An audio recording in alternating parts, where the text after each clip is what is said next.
Hey, what's up, everybody? BDL44 coming at you with another video. All right, so the Lakers go down in Denver, 122-109. I'm gonna do my very best to tell you numbers and stuff, but as of late, for whatever reason, numbers are just not sticking in my head very well, man. I've been having them way off, more so than my normal thing. So bear with me, you guys. I'll give you what I got. But what I can say is I laid eyes on a game that wasn't it wasn't frustrating for me to watch that game, to be honest with you. I thought I was actually more frustrated watching the Sacramento game, believe it or not. I wasn't very frustrated. um, I think my sentiment was I was looking at myself and I say to myself, when I micromanage, or rather when I look at certain things and I say, okay, this needs to be done perfectly, it's like, am I chasing perfection? That's what I ask myself when I'm watching a game like this, because when I can see things that need to be done a different way, and then you have to do it the right way, and then you can get the right results, etc., etc. But some of the stuff is like in real time. As you're a coach or as you're a player down there, you're probably not thinking about this stuff. Now, it should be in like maybe one of your assistant coaches' mind to kind of be assisting with some of the things that may be going down there. But some of this stuff is just feel for who has it and who doesn't, and just being able to, like, live in real time, be able to make the adjustments necessary and know what adjustments need to be made, and then they have to work. So it's a lot of stuff that has to fall into place. And when you're asking a rookie coach to have all that going on for himself in a game like this, when you're on the road against one of the best teams in the game today, without his best players, without most of his unit, got a bunch of new guys in rotation. So it's a lot of stuff that I just think that I saw, that I can see would have been better if he would have did this. But I can also see where none of that was probably floating around in his mind when he was managing so much of what he had to manage. So I'm not upset tonight. I just saw some things that I think if we would have did a little different, if we would have leaned on some other guys, probably would have had a better result. So that's what it was. If I had the biggest gripe I'm gonna have, and this is gonna sound like a typical BDF 44 statement, but Wenyen Gabriel didn't play enough minutes. Wenyen Gabriel gave me 9 points, 5 rebounds, 2 blocks, was 4-5, and only played, I think, 17 minutes or something like that. And if I look at Juan Toscano Anderson, I don't remember exactly what he gave me, but he plays the same position, and he played more minutes. That's not how the pecking order should go. I like Juan. He played good with the minutes that he got. I'm not particularly pointing out his minutes and saying no. I'm just telling you, we got two players who've proven whatever they've proven up to this point. Wenyen has proven that he should have more minutes than Juan Toscano Anderson. I think the only reason why you give Juan those minutes is because he's an NBA champion. That's it.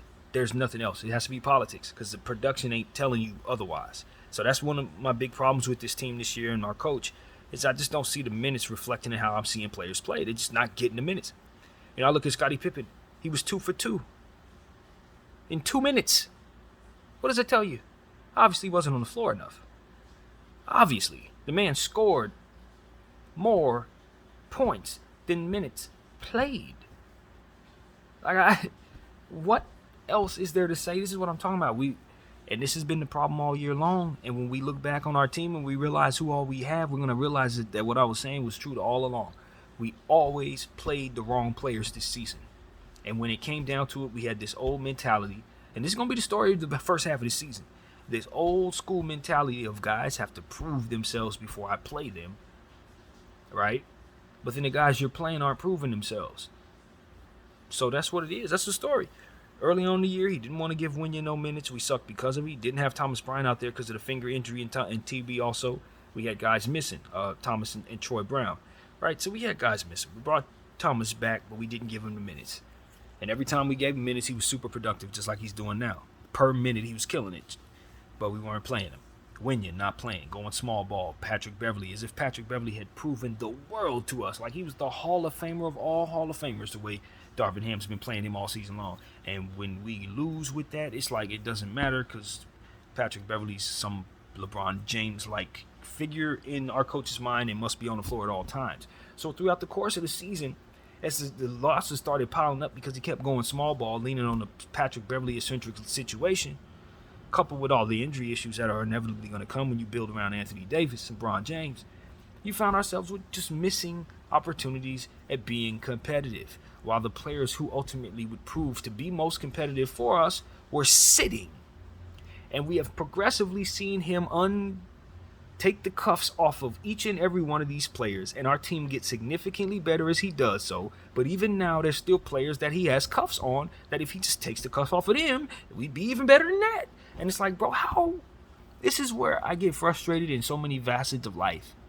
So many facets of life. And this basketball team is just one of several layers of this same formula. Why must progress be so slow?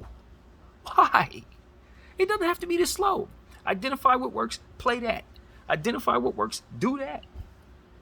It shouldn't have to be, okay, let's see if this guy who, projects as being able to give me what it is that I don't have, let's see if he can give me a few days in practice of playing well before I lean on him in that way. Now, we're going to lose for the time being, but we got to make sure he proves himself. Like, that crap is why we have the record we have, gentlemen and ladies. That is why. Because our coach has done a good job of doing that, which is probably holds a lot of positivity long term in terms of getting guys to believe in themselves and whatever. But I'm telling you, because of our natural holes that the roster has, and because we need those players because of what they can bring to the table naturally, we have lost games because of this process, and I'm just sick of it. Scottie Pippen should have played at least 15 minutes tonight. At least 15 minutes tonight. We didn't have nothing going on. Our guards were awful. Our point guards were awful, man.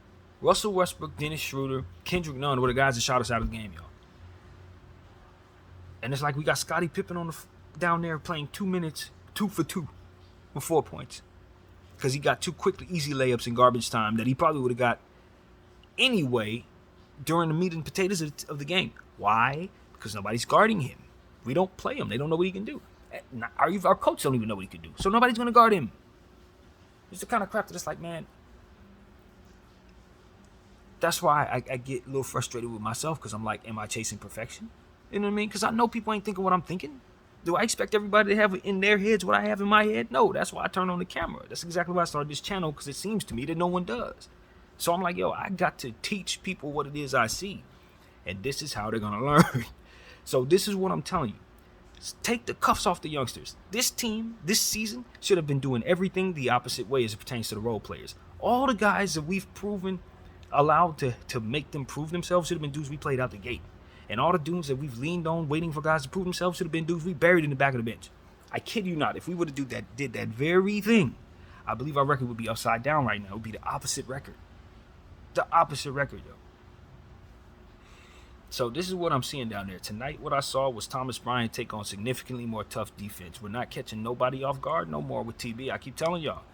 ESPN, Fox, all of them are now aware of Thomas Bryant and how well he's playing. So that means the defense is aware of how well he's playing. They're not giving you nothing.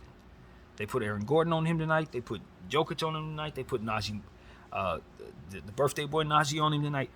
It was a lot that TB had to deal with, and he still got his double-double, but it wasn't that kind of night. The mid-range wasn't really falling, and they were throwing people at him. So that's what we got to understand. It's like, it ain't going to be the same thing for these guys, because it ain't no Braun on the floor to take the pressure off of them, scoring the buckets left and right. You know, people have to account for Braun just going completely haywire constantly. And as a result, your Dennis Schroeders, Thomas Bryant, and all these other guys around him get to play off of that pressure that he takes away from them with the offensive side of the ball. So it's like, when he's not down there, they have to try to make up the offense themselves. And that is when people are left to kind of figure things out. And unfortunately, we do not have guards that do well in that type of thing. Kendrick Nunn's not good at that. Russell Westbrook's not good at that. Dennis Schroeder can play well at that at times, but not when the defense is turned up like the Nuggets was playing tonight. So it was a lot of turnovers that we would love to have back. Certain things that you just know wouldn't happen if Braun was on the floor. Our three-point shot discipline was a little off tonight, because I think trying to incorporate some new guys back into it, and then having other guys who aren't used to having more of the offensive roles forced them to take shots that they would otherwise not take. So they chose the shots they chose, and they weren't very great shots to take a lot of the time. So, yeah, man, my frustration was very high with our guards tonight. I just thought that they really, really hurt us. Russell Westbrook and his turnovers and his ineptitude in the first half shooting the ball. He ended up with, 24 points or something like that, 7 rebounds, 7 assists. So his numbers ended up being respectable because he was able to make up for it in the second half, making shots. But the first half, we lost more or less because him and Dennis Schroeder shot us out of the game early, and we could never recover because our coach couldn't seem to put the right players in the right positions after that hole was dug, you know? And that's another thing. It's like it gets tough because when you take so many players away from the lineup like we have, now you got other guys doing other things, and it's on the coach to identify who's helping within those changes and who's hurting us within those changes. And like I said, this is a lot to keep up with, man. It's a lot to keep up with. And I don't know that if I was down there in a suit trying to be the coach, that I would have these things in my head. You know what I mean? That I would be able to do those things myself. That's why we appreciate excellence and greatness so much, because it really is special. When you see average or when you see good or solid, it does come without certain intangibles that just make for perfection. You know what I mean? Certain stuff like, for example, if we had a perfect situation down there, our coach would immediately realize that Max Christie was efficient tonight. Max Christie was making all kinds of shots. So our team, if they were a perfect team, would immediately shifted their entire focus to making sure Max got more shots, Winion got more shots. You know what I mean? We would have just inherently understood, okay, we're all cold, this guy's hot, so let's play in a certain way to get him the ball. That's the stuff you can do when you're an absolute genius. You know, when you're the smartest basketball team in the history of the sport. But like regular teams, for which we are not going to display perfection, bro. We're not gonna identify what's going wrong and immediately fix it. It's perfection when you're chasing, when you can do that. And that's why we respect greatness when we see it. When we have the best ever, you got to identify that special stuff. Because when you're dealing with what we're dealing with right now, I mean, it's normal, man. Just certain stuff that you just gotta live with. We're average. Yeah, I mean, it's just what it is. And I think that's what LeBron James was trying to show us. You know, all this talk about, you know, being happy with the roster and things of that nature. We're happy with the roster because we have LeBron James and Anthony Davis that can be extraordinary within the process of guys who could really, really step up and do good things. But if they don't have that draw to take away that defensive pressure, if you put that defensive pressure on these players that have been playing well, you don't get the same result. You have to have that superstar on the floor. And that goes for most teams and most role players. That's not a thing. But what I can say is I wish tonight we had Bron. I wish everything fell in place so that he didn't miss this game. I think it probably would have gave us an opportunity to win it. Even though Jamal Murray and Nikola Jokic played really, really, really special basketball tonight. I mean, God, I ain't giving the team enough credit. They really, really put their foot down. This is a very hot NBA contender in the Denver Nuggets at home against a shorthanded Laker team that they had no business losing to tonight, and they didn't. They did not drop the ball. We had a little 4-point lead for a half a second, but that was it. They were up by as much as 20. You know, they turned the ball over a little more than us, but they out-rebounded us substantially. Got about 14 offensive rebounds tonight. Tossed up over 40 3-point shots. That was another thing I told you guys. We got to respect the volume threes that they can take. That's what ultimately got us. They did not shoot the ball very well at all, but they hit enough. I think they hit like maybe 8 or 10 of them or something like that, but they shot 40 of them. So for us shooting half of that, and then from there shooting 20% within that half of that, you know you ain't beating nobody. You ain't beating nobody. So yeah, that was our issue, man. We had way too many guys shooting the ball from behind the arc, and being inefficient doing so. That's what we saw. Just too much of that up and down the roster tonight. Guys with bad free throws, 3-point shooting tonight. 52 points in the paint. I believe they had the same. I think we tied them with the same amount of points. I think it was 52 or something like that. You know, I just don't think there was a whole lot to be angry about. You just are reminded of the deficiencies of this basketball team. You can't get too overzealous of seeing guys play well, because if you have to lean on them and Bron ain't there, you realize you don't have what you need. Russell Westbrook just reminded us, unfortunately, that he can't be relied upon. As much as we love what we've been seeing from him and how much he's important to what we're doing and all these different things, at the end of the day, he gave us what we know we're going to get from him some nights. And we can't afford to have that be a part of our playoff circumstance. Because there are certain things that Russell Westbrook is going to inherently do that's going to cater to the defense, man. It's going to cater. It's going to play straight until you lose it. And you know, you're a hater if you point it out, right? But if you watch the highlights tonight with an objective mindset, especially that first half, That's what you're going to see. You're going to see him playing straight into the defensive hands, doing a lot of wrong, and it ultimately leading to the Lakers getting down by a lot. And you have that coupled with Dennis Schroeder doing the same thing. That's what I saw. And he had Kendrick Nunn down there who kind of got hot early, but then cooled off and continued to be aggressive. He catered to the problems in the end. And then you just had a lot of other guys who just weren't accountable for scoring. Like, for example, we had Sterling Brown on the floor for a lot of the time. Awesome defensive play. Awesome rebounder. He had 3 steals, 7 rebounds. Great stuff. But on the offensive end, he accounted for no scoring. So, like, this is the problem the Lakers have all the time. It's that Patrick Beverley thing. It's the JTA thing. And I guess here with Sterling Brown. Guys who can do a lot on one side and nothing on the other side. And while that's not as harmful as you would think, it still has its harm to it, because at the end of the day, your possessions are lesser offensively.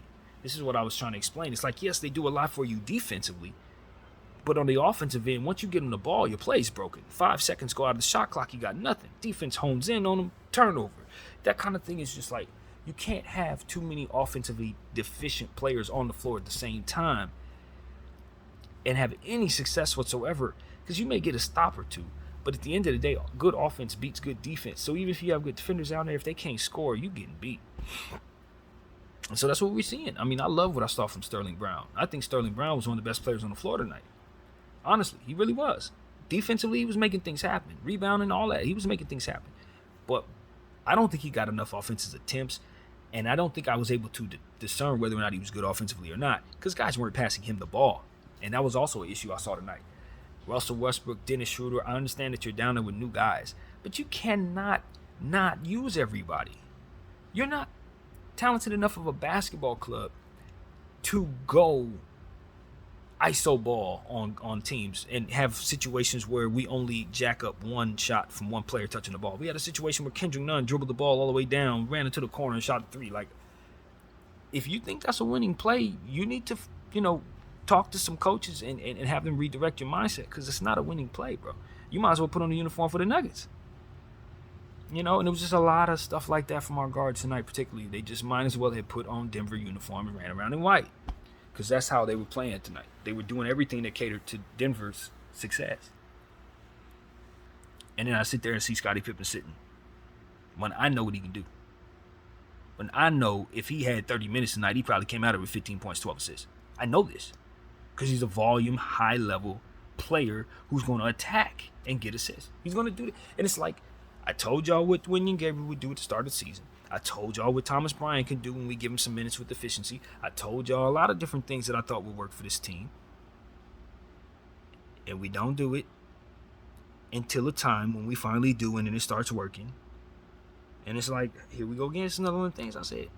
Scottie Pippen should be in rotation by now. He should be in rotation right now. All this crap we've been doing with Patrick Beverley, if we would have did that with Scottie Pippen all the way up until this point, he'd been good for us right now.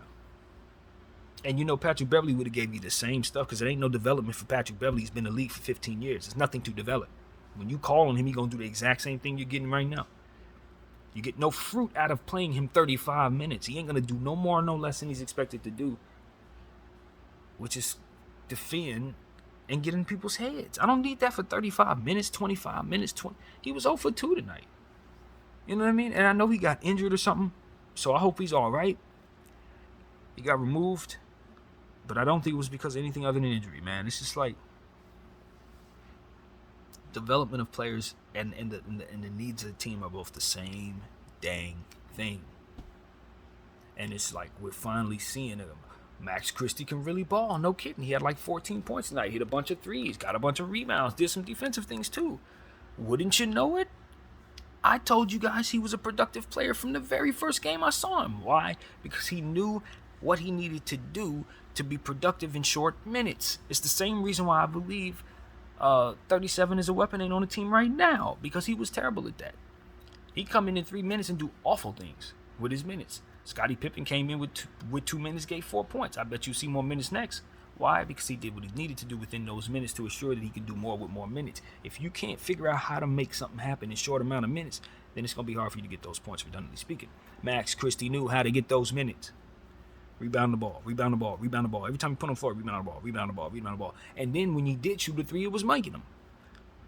Every time he hit a three, he'd make it. You wouldn't see him for 3 games, put him back on the floor, he hit a three. We'd be shooting 25%, 30% as a team. Coach play him 3 minutes, he come in, hit a three. See him, sit him down for another 2 games, come back in. Randomly at some random game, he gets like 5 rebounds with like 10 minutes, 5 minutes of play. And I'm sitting there like, this dude is doing the most with the little. Most with a little, most with a little, most with a little. And you keep giving him a little. Wenyen Gabriel, same thing. Most with a little, most with a little, most with a little, most with a little. Still give him little. Now I'm looking at what happens with a guy like Pat. I have to bring Pat up, of course, but it's the same thing. Pat doing nothing with a lot, nothing with a lot, nothing with a lot, nothing with a lot, nothing with a lot. Lost.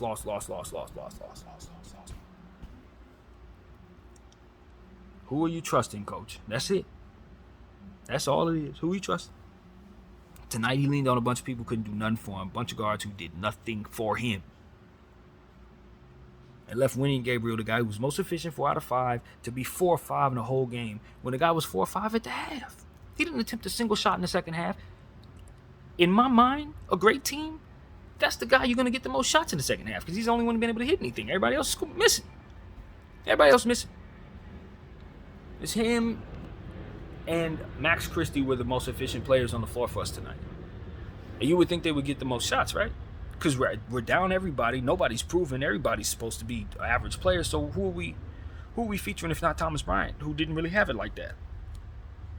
See what I'm saying? The coach ain't even thinking like that. He's just putting players on the floor. Hey, you do something? No, okay. I mean, it's like, what's the rhyme or the reason?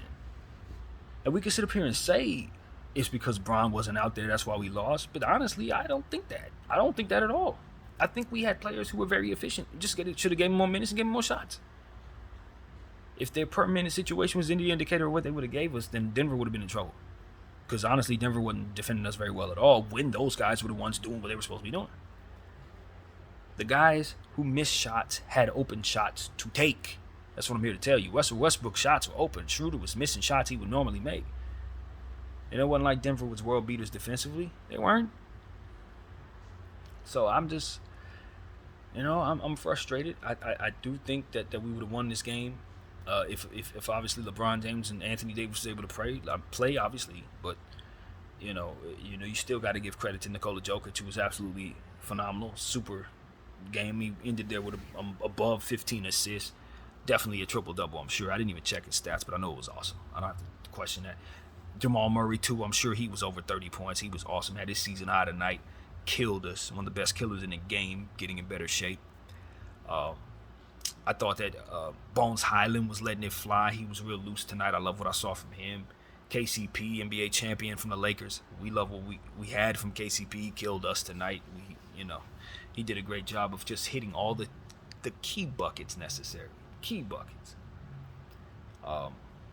Gordon was tough defensively, rebound. He had some tough shots tonight. He wasn't most efficient, had some turnovers, but ultimately he was a headache to deal with. Definitely was hard on Wenyen Gabriel tonight. One of the reasons why I think Coach set Wenyen was because of how well Gordon was defending him, even though he was 4 for 5. In the end, Lakers got beat by a much better basketball team because we were shorthanded and just didn't lean on the right stuff, man. We were not smart tonight. We were not intelligent tonight. That's what I saw. I saw a team that just didn't play all that smart. And salute the Kobe minute, man. Obviously we want to acknowledge Kobe every time we get a chance. Sometimes we forget, sometimes we don't. But anytime you see 24 on the number, it's the Kobe minute, and we just want to acknowledge our guy. 20 years on this uniform, that ain't nothing to play with. Man, but this is a loss we can chalk up and just say we were shorthanded and say that's it. But honestly, there were things we could have did a lot better, a whole lot better. 3-point shooting discipline, getting away from people who are cold, trusting players more, rebounding the ball a little better, boxing out more when we don't have everybody. I think we could have got TB more looks. I thought we left some looks on the table trying to go to guards, letting Russell Westbrook run amok. Should have been more TB-eccentric stuff. I was really frustrated watching Russell Westbrook play basketball tonight. Dennis Schroeder too, but I don't know why it didn't hit me the same way. Dennis Schroeder's ineptitude and his mistakes didn't hit the same as Russ tonight. I just sat there watching Russ just completely kill us. And I couldn't help but be angry, man. I just kept being angry. You know what I mean? You just screaming at your phone. You're saying stuff that you wouldn't want nobody to hear you say about a person. But I was really that kind of mad, man. I want us to manage him better. When he can help us, when he's doing the things that help us like he's been doing, he's in the winning streak playing off the bench while Bron is on the floor, and he can kind of play off of that by just doing what it is that he's good at, that's cool. You know what I mean? But when we're asking him to be a floor general, it's tough because I like his passing as it pertains to the volume and the speed. I've been telling you guys how much I appreciate how quickly he can get the ball to guys, right? So he's essential. But you have to live and die with that. Because now when you put the ball in his hands, you guys also live with whatever choices he makes. So if he decides he wants to take a corner shot or a mid-range jumper, you're just going to live with that. If he turns the ball over like he was doing tonight repeatedly, you got to live with that. So how can you live with that? You know, that's what I'll say is it's like, Russell, you got to help us, bro. Because you put us in a tight situation where we need you, but we can't live with your mistakes. You know what I mean? That's what it comes down to. Russell's going to have to help us. It's on him to help us. Because there's nothing we can do. You know what I mean? It's like if we get away from you, we're not better for it. If we trade you off the team, you're essential to what it is that we need to do. But if we're leaning on you like we leaned on you tonight, and you play as bad as we did tonight, we can't win. We cannot win that way, Russell. You know, just awful basketball, one possession after another, just complete ineptitude, man. And I don't like being disrespectful, you know what I'm saying? But we need smart basketball play down there from our team. We cannot overcome that. That's pretty much what it comes down to. We could not overcome that tonight. So I just want Russell Westbrook. He's the Hall of Famer. You know, Dennis Schroeder's a guy trying to get a contract. He's made a Sixth Man of the Year award in his career. He's a good player. But he ain't no Hall of Famer like Russell Westbrook. When Bron is out of the game, and this is something I'm going to bring up, man, and I you know, good energy to everybody, but I can't shake it. It's been on my head. It's been in my head. I can't shake it. They had a little snippet in the locker room. Darvin Ham, LeBron James, and everybody was in the locker room at the end of the game with Sacramento. We had just got the win. Darvin Ham was telling everybody, okay, let's get it together. And LeBron James said, let's get greedy. That was the word. Let's get greedy. Let's get greedy. And I'm sitting there like, yes, we're on a 5-game winning streak. Let's eat. Let's dominate. That's my mentality. I'm with Bron. Let's dominate. And then Russell Westbrook comes in, overrides that, and says, no, let's just have fun. Win or lose, let's have fun. And I'm like, I don't want to have fun, Russell. I want to win, bro. Like, I need to get greedy now. I don't want you, Russell, to think that the pressure of having to get greedy is something that you're going to have to fold under, and therefore you're not having no fun and it's going to be bad. You feel me? It's like what works for him may not work for us. You know what I'm saying? In regards to his mentality, but it needs to come down to us being aggressive and greedy and dominant and killing. Because you're going up against killers and Jokic and Porter and, of course, Murray. So if you're not coming there to kill, Bones Highland, them dudes going to kill you. So it's like all this have fun, win or lose. That's not a champion, bro. We're not having fun. I'm from the spirit in the street of Kobe. You feel me? I'm from the school of Kobe. I don't know nothing about having fun, lose, or draw. You see what I'm saying? There's no fun there. I'm trying to get greedy. I'm a Los Angeles Laker. I got 17 NBA championships, and I need 17 more before I pass away. You understand what I'm saying? Like, crazy domination is what I'm after. So it's like that type of mentality when he's trying to lead the team and override LeBron James, word. And that's what you got to say. And then this is what you do the next day when he ain't on the floor. You feel me? And I've been wrestling with bringing that up because I don't think that brings positivity to the conversation. It's like, oh, you trying to pin them against each other. You weak for that, BDF. That's what I say to myself when I say that, but that's not my intention. My intention is to say the collective overall unit is not on the same page. And this ego trip that he and LeBron James got going on was something I was able to look in on in that moment. And I saw enough to know that you got split focus in the locker room, just like you got a split focus with the front office, as we obviously know with the Knights of the Round Table. And this is the problem with the organization. We keep having all this nonsense. No, everybody needs to be on the same page at all times. And there shouldn't be no egos in the room overriding other people's egos. Oh, we need to go out and kill. No, we don't need to go out and kill. We need to do it this way because I'm the leader, kind of. It's like if you're going to have a measuring contest, if you know what I mean, in the locker room after a win, and it's going to result in us getting beat the next game and LeBron not being out there, which I don't know if it has anything to do with it or not. Probably not. But if this is what's going to be the result of that moment, then that is the moment that needs to be discussed. Because what I saw was two Hall of Famers with a different mentality about how to lead this team, and as a result, we lost the next game. One of them Hall of Famers didn't even play, and I know LeBron James' ass could have played this game. I know he could. I don't care what no one says. I know he could have. And I know this was one of the games he should have played. When you're trying to fight your way back into this situation, you're up 2-1 against the Denver Nuggets on the season. You're trying to fight your way back into the playoffs after being down 10-plus games below 500. And we're this close with a 5-game winning streak and you missed this game? This ain't the game you miss. You missed the next one. You missed the one before this. You don't miss this one, not the one when you're going up against that team.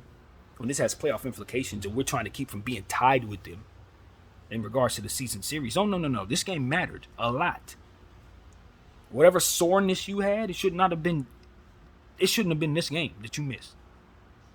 But I'm telling you, came back to me was that stupid crap that happened in that locker room, that little moment that they probably shouldn't even recorded for us to see. Because it just showed us exactly how far away from on the same page those two are, and how far away we are from being a good team because of it. Don't think fans are not going to pick up on all of this little stuff, Lakers. Do not think we ain't. Especially people like me. We are. And I'm telling you, it's that fragile, ego, loser bullcrap that's going to keep this team from being as good as they need to be. Fragile ego, drinking bullcrap. And you know, I talk about this team and their drinking mentality. When it gets to a certain point where they start losing their confidence and then from there start playing into the defense's hands, this is that spirit from which I'm speaking to right there. That right there in that locker room was the spirit of that from which we'll be losing games like Philly, Boston, tonight, Charlotte, Indy. That is the same spirit that I detected in the locker room in that snippet with those two trying to override each other and ultimately you're leaving the team with whatever the heck this was tonight. Russell, do better, man. I don't even want to get disrespectful any further. Everything I had to say comes down to do damn better, man. This was a loss accredited to the ineptitude of Russell Westbrook. We're going to say that. And then we will add to that Dennis Schroeder's ineptitude. We will add to that Kendrick Nunn's ineptitude. We will add to that the over-gopher situations that we got from certain players that didn't play enough. Probably should have played a little more. Probably should have been a little more aggressive. I love what I saw from Sterling Brown. Love what I saw from JTA. Love what I saw from Max Christie. Thomas Bryant from the free throw line particularly. I just wish he could have been a lot more active and aggressive, especially since he wasn't in foul trouble. I needed him to get more shots up, at least 15 to 20 shots tonight for Thomas Bryant. We didn't feed him enough, and we let those aggressive guys who didn't have it tonight ruin everything. It's just what I saw. And the rest of the credit goes to the Denver Nuggets for being an awesome basketball club. Nikola Jokic for being one of the greatest players to ever play the game. He really is. He really is.